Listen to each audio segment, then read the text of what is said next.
आज हम देखेंगे second part of excretory product and there elimination. उसमें टॉपिक है यूरिन फॉर्मेशन। अब हम देखा है कि हम जब यूरिनेशन करते हैं तो वो यूरिन फॉर्म कैसे होता है, ठीक है, उसमें कौन से सब्सटेंस होते हैं, ये सब भी हमको जानना ज़रूरी है, ठीक है। कैसे किडनी तक पहुंचते हैं, कैसे फिल्टर होता है। हम बोलते हैं ना कि एक्सक्रीटरी सिस्टम यानी क्या, वेस्ट प्रोडक्ट यानी बाहर निकालना। तो वो वेस्ट प्रोडक्ट्स क्या होते हैं, कैसे बाहर निकलते हैं, हमने देख लिया है बेसिक, तो वो नाइट्रोजिनस वेस्ट होते हैं, ठीक है। Urine formation involves 3 main processes. अब यूरिन फॉर्मेशन के अंदर कौन सी 3 मेन प्रोसेस होती है, हम डिटेल में तीनों देखने वाले हैं, ठीक है। फर्स्ट है ग्लोमेरुलर फिल्ट्रेशन, ठीक है।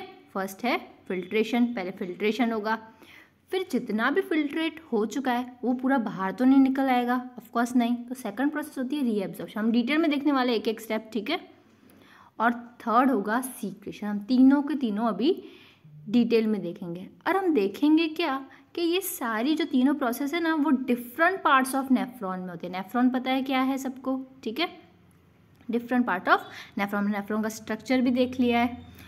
The first step in urine formation is the filtration of blood. First क्या है स्टेप, जो ब्लड है उसको फिल्ट्रेट करना है हमको, ठीक है। उसमें से कचरा बाहर निकाल, जैसे हम फिल्ट्रेट करते हैं कोई भी चीज़ को, ठीक है, हमको कचरा बाहर निकालना है उसमें से, which is carried out by glomerulus. सबको पता है ग्लोमेरुलस क्या है, ठीक है, and called as glomerular filtration. समझ आया, ठीक है। कौन करवा रहा है, तो ग्लोमेरुलस। On an average 1100 to 1200 ml of blood is filtrate by kidney per minute. 1 minute में ये क्वेश्चन आ सकता है, ठीक है। 1 मिनट में किडनी कितना ब्लड फिल्ट्रेट करती है, कितना करती है, तो 1100 to 1200 ml, which constitute roughly 1/5 of the blood pumped out by each ventricle of the heart in a minute। हमने सर्कुलेशन में लास्ट चैप्टर में डिटेल में देख लिया है, स्ट्रोक वॉल्यूम में सब कुछ अब आपको याद होना चाहिए, ठीक है। ये सब तो the glomerular capillary blood pressure causes filtration of blood through three layers. अब ये 3 लेयर आपको याद रखनी है, ठीक है। आप में लिखा नहीं हुआ फर्स्ट सेकंड थर्ड, आप लिख लो ऐसे साइड में नोट्स बना के लिख लो, फर्स्ट लेयर ये, सेकंड लेयर। जब आप नीट के एक दिन पहले आप रिवाइज करोगे ना तो आपको ये बहुत इजी लगेगा, क्योंकि आपने साइड में नोट्स बना के रखी है कि ये पैराग्राफ में ये इंपॉर्टेंट है, ठीक है। तो हम 3 लेयर्स देखने वाले हैं अभी। तो फर्स्ट लेयर है the endothelial of glomerular blood vessels. हमने देखा है एंडोथेलियल सेल्स होते हैं ब्लड वेसल्स में, तो फर्स्ट लेयर कौन सी है, एंडोथेलियल सेल की, ठीक है, क्लियर इतना। सेकंड लेयर है यानी द एपिथेलियम ऑफ बाउमन्स कैप्सूल, ठीक है, बाउमन कैप्सूल्स। और थर्ड लेयर होगी इनकी बीच की, and a basement membrane between this 2 layers. समझ गए 3 लेयर कौन सी है, ठीक है। The epithelial cells of Bowman capsules called podocyte. अब जो एपिथेलियल सेल्स है बाउमन कैप्सूल के, उसको हम क्या बोलते हैं, podocyte, are arranged in an intricate manner so as to leave some minute spaces।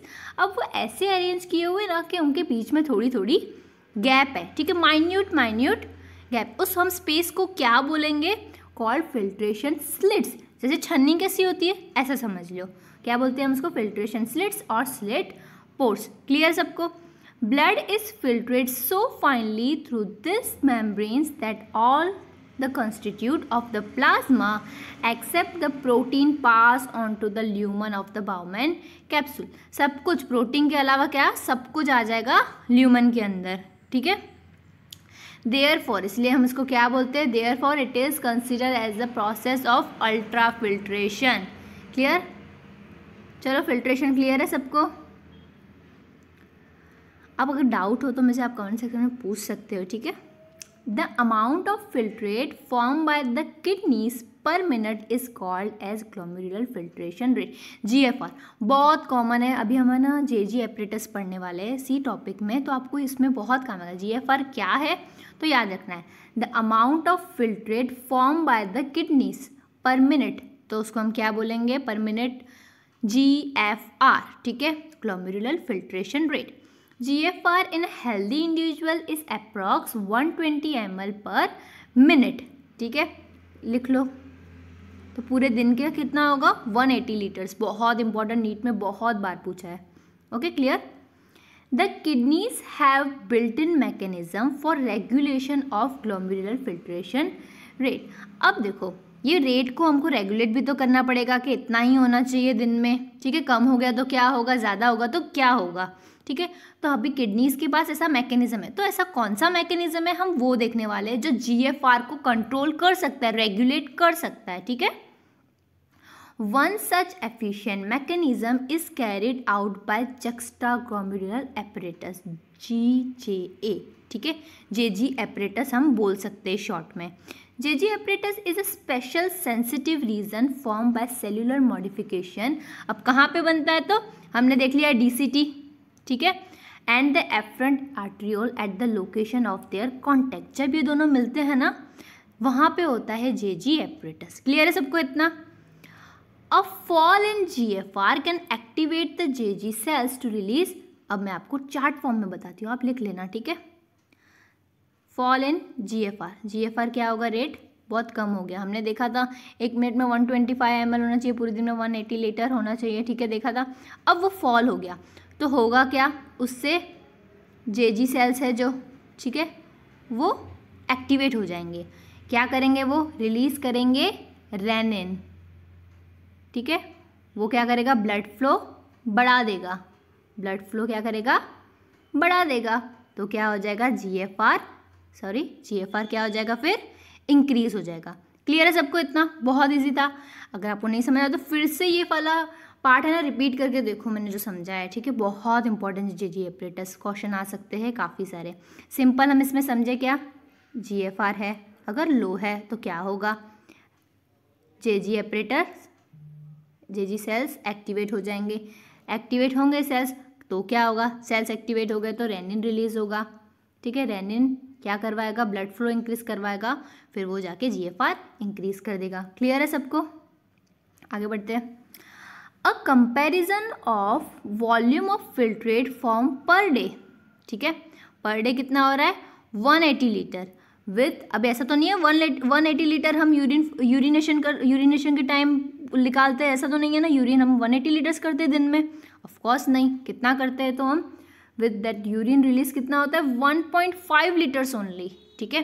तो ऐसा सोचने वाले फिल्ट्रेट तो वो कितना कर रहे हैं, 180, और हम रिलीज कितना कर रहे हैं, ओनली 1.5। तो होगा क्या, जो भी फिल्ट्रेट बन रहा है वो फिर से रीएब्जॉर्ब हो जाता है, ठीक है।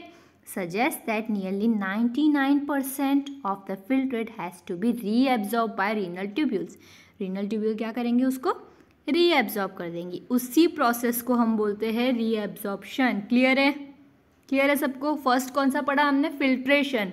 सेकंड हमने कौन सा पढ़ा, रीएब्जॉर्प्शन। क्लियर? ये दोनों आपको क्लियर है point? The tubular epithelial cells in different segments of nephron perform this either by active और पैसिव मैकेनिज्म्स, ठीक है। कौन सी एक्टिव होती है, कौन सी पैसिव मैकेनिज्म होती है, वो भी यहाँ पे देख लेंगे हम कि कौन सी एक्टिवली एब्जॉर्ब होते हैं। एब्जॉर्प्शन में, रीएब्जॉर्प्शन में आएगा क्या, एब्जॉर्ब होना, ठीक है। हम देखेंगे कौन सा एक्टिवली रीएब्जॉर्ब होता है, कौन सा पैसिवली। एक्टिव पैसिव का तो मतलब आप समझ गए होंगे अभी तक, ठीक है। For example substance like glucose, amino acid, sodium etcetera in the filtrate are reabsorbed actively whereas the nitrogenous waste are absorbed by passive transport, ठीक है। ये याद रखना, नाइट्रोजनस वेस्ट है, हमने देखा है कौन सा होता है, ठीक है। स्टेप लास्ट ही पार्ट में देखा है, अगर आपने नहीं देखा वो पार्ट तो वो देखना पहले, ठीक है। तो वो सब हो जाएगा पैसिवली, और एक्टिवली क्या क्या होगा हमने देखा, ग्लूकोज, अमाइनो एसिड, सोडियम, ठीक है। Clear? Reabsorption of water also occur passively in the initial segments of the nephron, ठीक है। वाटर भी कैसा है, पैसिवली होगा reabsorb। During urine formation, the tubular cells secrete substance like hydrogen ion, potassium ion, ammonia into the filtrate। अब क्यों होगा ये सीक्रेट क्यों करेगा, बिकॉज हमको इन चीज़ों को भी एक्सक्रीट करना होता है बैलेंस करने के लिए, ठीक है। Tubular secretion is also an important step in urine formation as it helps in the maintenance of, मैंने क्या बोला, ionic and base balance of the body fluids। हमने देखा है बैलेंस होना चाहिए, हमारे एसिड बेस बैलेंस होना चाहिए हमारे बॉडी में। इसी चैप्टर में एसिड बेस बैलेंस भी आएगा सीखने को, ठीक है, हमारे बॉडी में होना चाहिए। तो ये सीक्रेशन भी इम्पॉर्टेंट है कि कभी कभी हमको हाइड्रोजन आयन हमको एक्सक्रीट करना होता है, ठीक है। तो हमने यूरिन फॉर्मेशंस में कौन से 3 स्टेप समझे? फर्स्ट था फिल्ट्रेशन, सेकंड था रीएब्जॉर्प्शन, थर्ड क्या था? सीक्रेशन, ठीक है। आप हेडिंग डाल दो, इंपॉर्टेंट पॉइंट्स लिख लो। नेक्स्ट में हम पढ़ेंगे फंक्शन ऑफ ट्यूब्यूल्स। उसमें हम क्या पढ़ेंगे? एक एक का डिटेल में फंक्शन पढ़ेंगे, ठीक है। तो आपको समझ आएगा कि कौन सा पार्ट काम क्या कर रहा है। स्ट्रक्चर तो देख लिया हमने, ठीक है। सो आज का हम यहीं पे फिनिश करेंगे। अभी सब सब्सक्राइब नहीं किया तो प्लीज़ सब्सक्राइब। ऐसे ही बहुत सारे वीडियोस आने वाले हैं आपसे, ठीक है। Thanks for watching.